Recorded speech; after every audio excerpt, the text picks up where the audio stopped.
నేను ఏ రోజు మాట్లాడలేదు, కానీ నాకు ఓపిక నశించింది. నాకు ఈ బాధ తట్టుకోలేకపోతున్నా, ఎవరు చెప్పుకోవాలి కూడా అర్థం కావట్లేదు నాకు. నా లైఫ్ మీద మీకు ఇంత ఇంట్రెస్ట్ ఎందుకు? మీ లైఫ్ మీద పెట్టుకోండి కదా.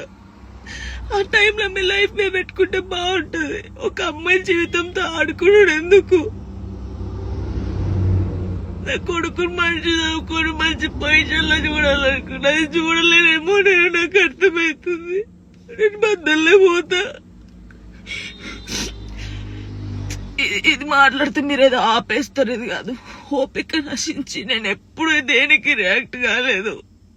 ఒక అన్నతో మాట్లాడే తప్పు, నా తమ్ముడని మాట్లాడితే తప్పు, ఎవరు పడితే వారికి లింకులు వేస్తారు.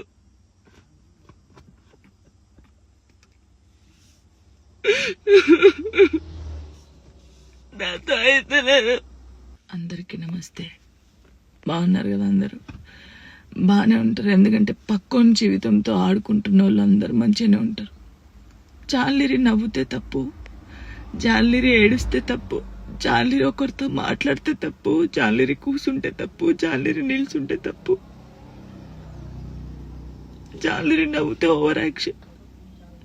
జాలిరి పద్ధతి ఉండదు, నేను నేర్చుకోవాలి.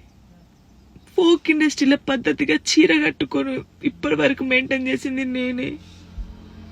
ఫస్ట్ నాకు ఆన్ కెమెరా ఆఫ్ కెమెరా ఒకలాగా ఉండదు. నేను అందరితో నవ్వుతూ మంచిగా ఉంటాను, ఎంత పెద్దోళ్ళైనా ఎంత చిన్నోళ్ళైనా సరే. వేరే టాపిక్స్ లేవు, జాను లిరి టాపిక్. ఎందుకు నా పర్సనల్ లైఫ్ ని తీసుకొచ్చి మీరెందుకు ఇంత హైలైట్? అంటే మీ వ్యూస్ కోసమా? దేనికోసం? మాట్లాడితే జాన్లరికి రెండో పెళ్లి, ఒక ఫోటో వేయడం, జాన్లరికి రెండో పెళ్లి, జాన్లరికి రెండో పెళ్లి.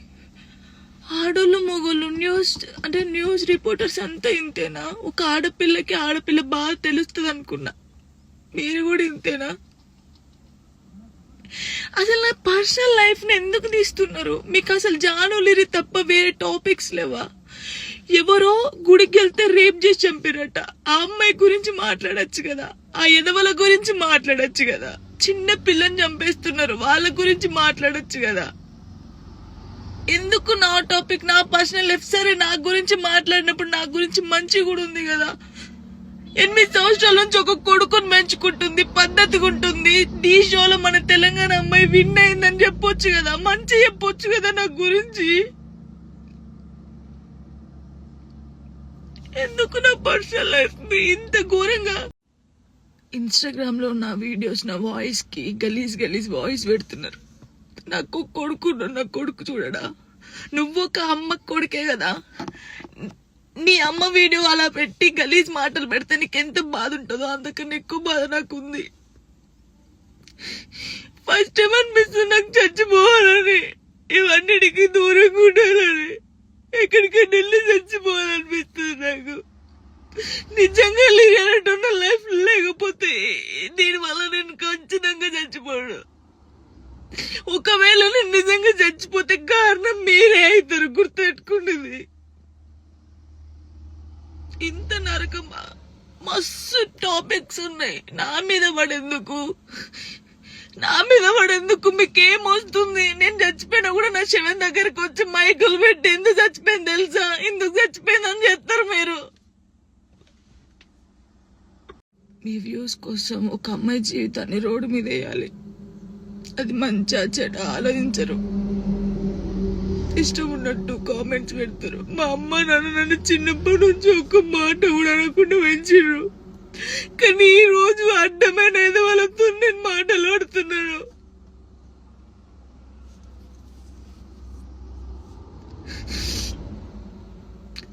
సూసైడ్ చేసుకొని చచ్చిపోతే నేను ఎందుకు వెళ్ళి చచ్చిపోతారు? ధైర్యంగా బతకాలని నేను చాలా మందికి చెప్పినా, కానీ వాళ్ళు చచ్చిపోయింది వాళ్ళ బాధల కోసం కాదు, మీరు చేసే రచ్చకే వాళ్ళు చచ్చిపోయారు తట్టుకోలేక.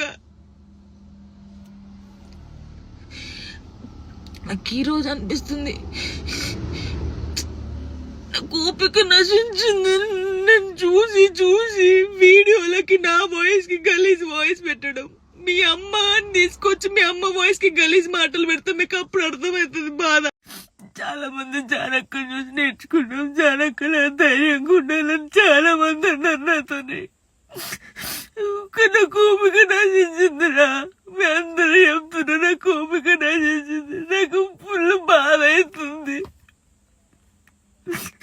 ఇంత నరకంలో నిజంగా చాలా మంది అమ్మాయిలు సూసైడ్ చేసుకుని చచ్చిపోతే ఎందుకు చచ్చిపోయారు, వీళ్ళకి ఏం మాయరోగం వచ్చిందని నేను అన్నా. కానీ ఆ బాధలు ఉన్నోళ్ళకే తెలుస్తుంది ఆ బాధ, అట్లెందుకు మైండ్కి వస్తుందని నాకు ఇప్పుడు అనిపిస్తుందా.